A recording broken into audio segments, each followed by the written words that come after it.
Oh, it's Dave Giles here for the next lesson of Cambridge International Education, IGCSE Physics, Unit P1, Forces in Motion. And today we are looking at resolving vectors mathematically.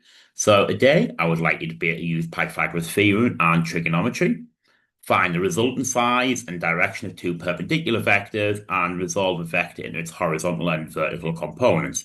Now, the last one, using Pythagoras theorem, I actually covered in the last video I uploaded. However, it will be used throughout today's lesson, so I've included it in here as well. So we'll just go through an example to start us off. A boat is traveling at 10 meters per second east, 6 meters per second north. Determine the resultant velocity and direction of the boat by calculation. So I've got 10 meters per second east, 6 meters per second north. The resultant will be here. So this here is the resultant. It's also the hypotenuse of the triangle. And this here is the angle it's traveling at. So the hypotenuse squared equals the opposite squared plus adjacent squared. Put my numbers in, rearrange, and I get the resultant as being 11.7 meters per second. We're given the opposite and adjacent, asked to calculate the angle. So I'm going to use tan. Now I could also use the resultant in there, and I could use cos or sine, but I'm going to use tan because it's what I was given in the question. Tan is opposite over adjacent. So the opposite is 6 meters per second. The adjacent is 10.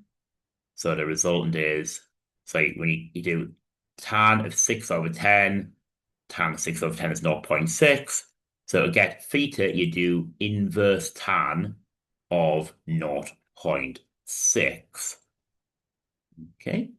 Now, just in case you're not sure where it's in your calculator, on most calculators, it is just press shift and press the tan button.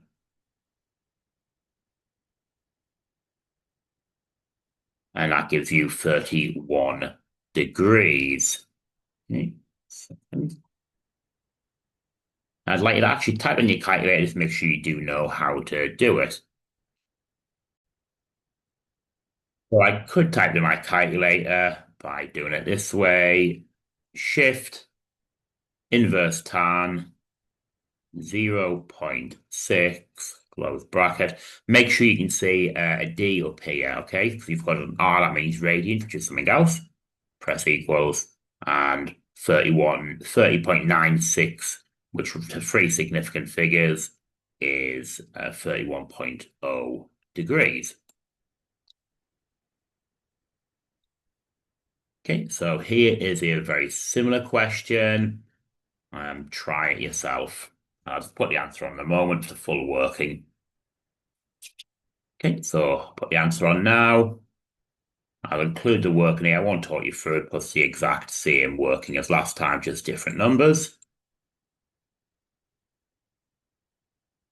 Okay, so that's the second lesson objective. Well, the first one we're using throughout, so the second lesson objective, which was find resultant size and direction of two perpendicular vectors. So now we'll move on to the third learning objective, which is resolve a vector into its horizontal and vertical components. So a boat pulls a man on a parachute using a rope at an angle of 30 degrees. The tension in the rope is 400 newtons. Resolve this into its horizontal and vertical components by calculation. So we've got a little sketch here, diagram, so I'll make that into a model. So 400 newtons at 30 degrees to the normal. So to get the horizontal, so we're given the hypotenuse. So horizontal in this case is the adjacent. So once we think of adjacent and hypotenuse in, which is cos. So cos theta is adjacent over hypotenuse, or horizontal over 400. And you get 346 newtons. To get the vertical, we've got the opposite and the hypotenuse. So we'll use sine. So sine theta is opposite over hypotenuse. Rearrange, and you get your vertical to be 200 newtons. Okay, here's one very, very, very similar. Again, I've got a little diagram here, a rough sketch of what it should look like. Have a go at it. Okay, So I'll just put the answers on. Again, same as before, same working, just different numbers. You should get 303 newtons horizontally and 175 newtons vertically when you resolve it. Yes, that's the second lesson objective, resolve a vector in its horizontal and vertical components.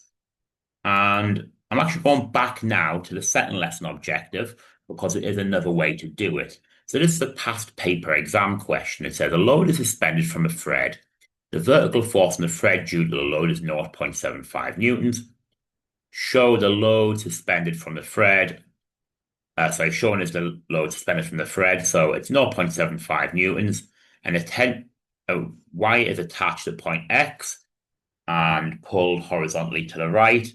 Tension in the horizontal wire is 1.2 newtons. By drawing a scale diagram, calculation determine the magnitude of the resultant of the force X due to the load and due to the tension in the wire, and the direction of the resultant relative to the vertical direction.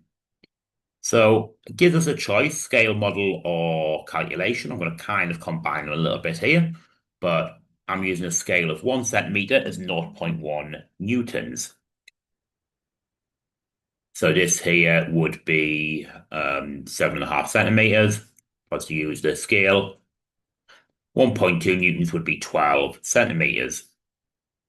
Now, I've got what's called here a head and a tail of my forces. So the tail is this bit and the head is the bit where the arrow is facing. So to draw a parallelogram and then join tail, tail to head, head. So something like this.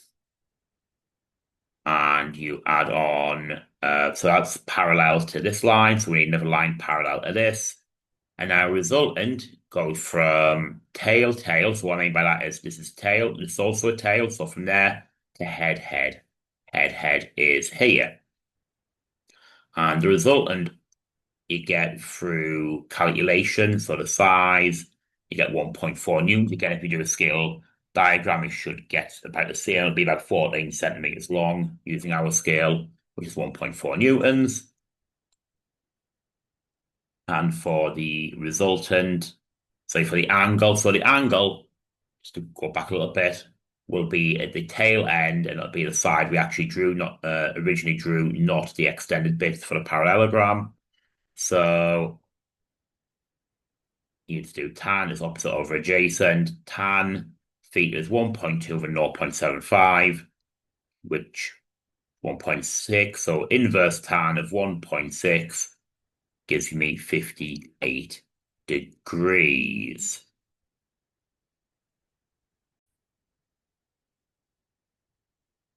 So here is an example of another question where actually using a head, head, tail, tail parallelogram method would be quite useful because it's a little bit harder to do this using the first method I showed you. So this past paper question, I'll let you pause it, and then you can put the answer on when you've unpaused it. And this here is your answer. Okay, that's it for today's lesson. Thank you very much, everyone. I'll see you in the next lesson, which is on force and friction, which I will be uploading very soon.